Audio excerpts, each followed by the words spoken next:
लेकिन मान ल कि होली में बूढ़ो देवर लागे तो तनी बूढ़ो देवर से रंग डालवा लेवे के चाहिए। भले रंग डाले घर मत पकड़ो। अरे भले हिलत रहे शरीर। कुछ कहल चाहता रू?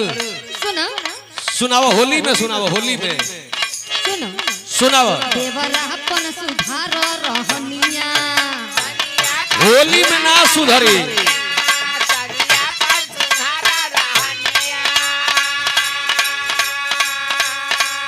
तनी काबू में रख जवनिया।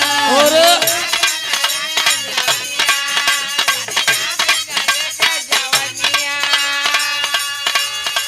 तो सुनो बोलो देखी के तोहरा जियरा,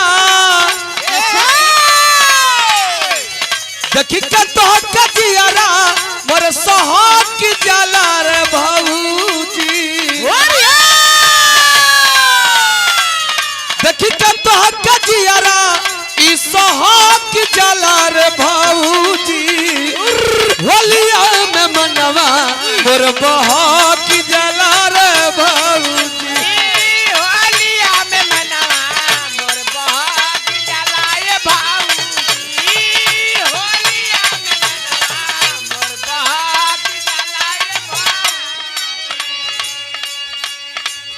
यदि पजरा तू सटबूना, यदि पजरा तू सटबूना देवरवा से अपना डटबूना।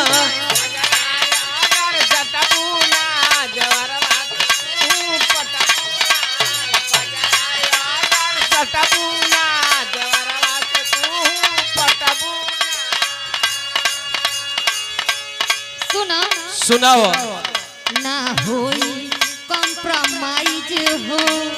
अंग्रेजी में बोलते रुका हो तब का सुनो हाँ। नया जमाना है। सुनो सुनाओ। ना होई कॉम्प्रोमाइज हो देखयापन तू हुस्काइज हो।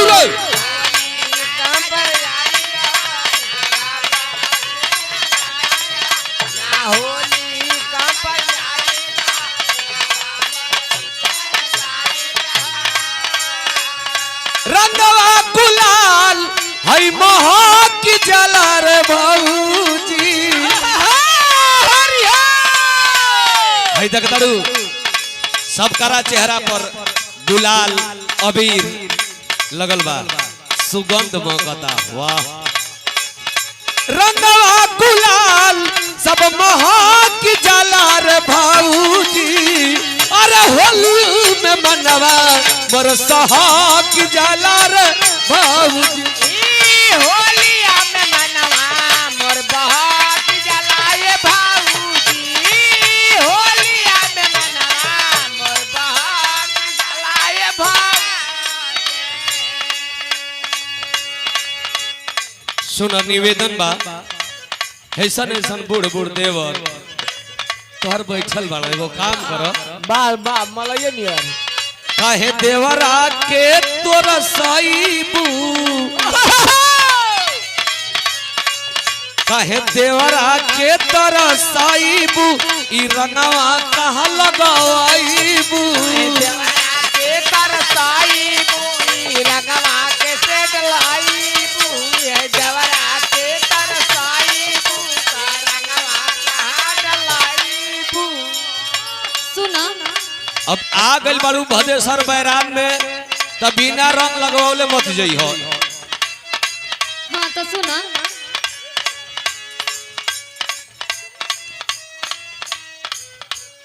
और 51 में पुरस्कार सरौली ग्राम सभा के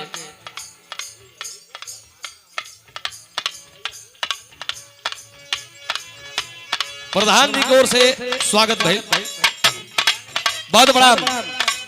काहे देवरा के तरह साईबू ई रंगवा कहाँ लगावाईबू।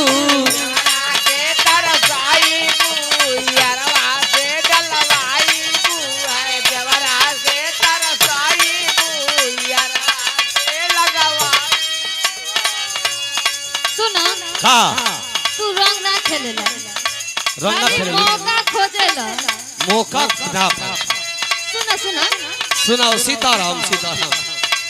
देवरा तू तो खोजेला मौका हो। अच्छा सुना हाँ धीरे धीरे धीरे। देवरा तू तो खोजेला मौका हो, सखी के करेला धोखा हो। अरे नहीं हो खाली रंग लगाई।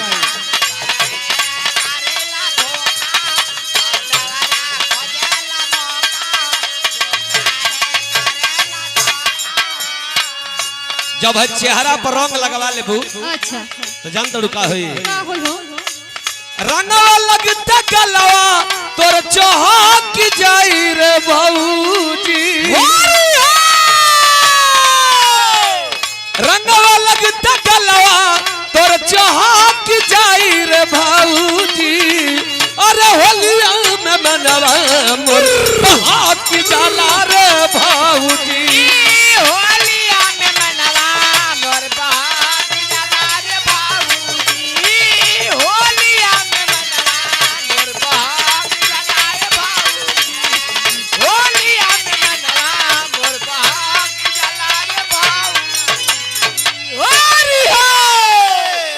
ई नौकी होली।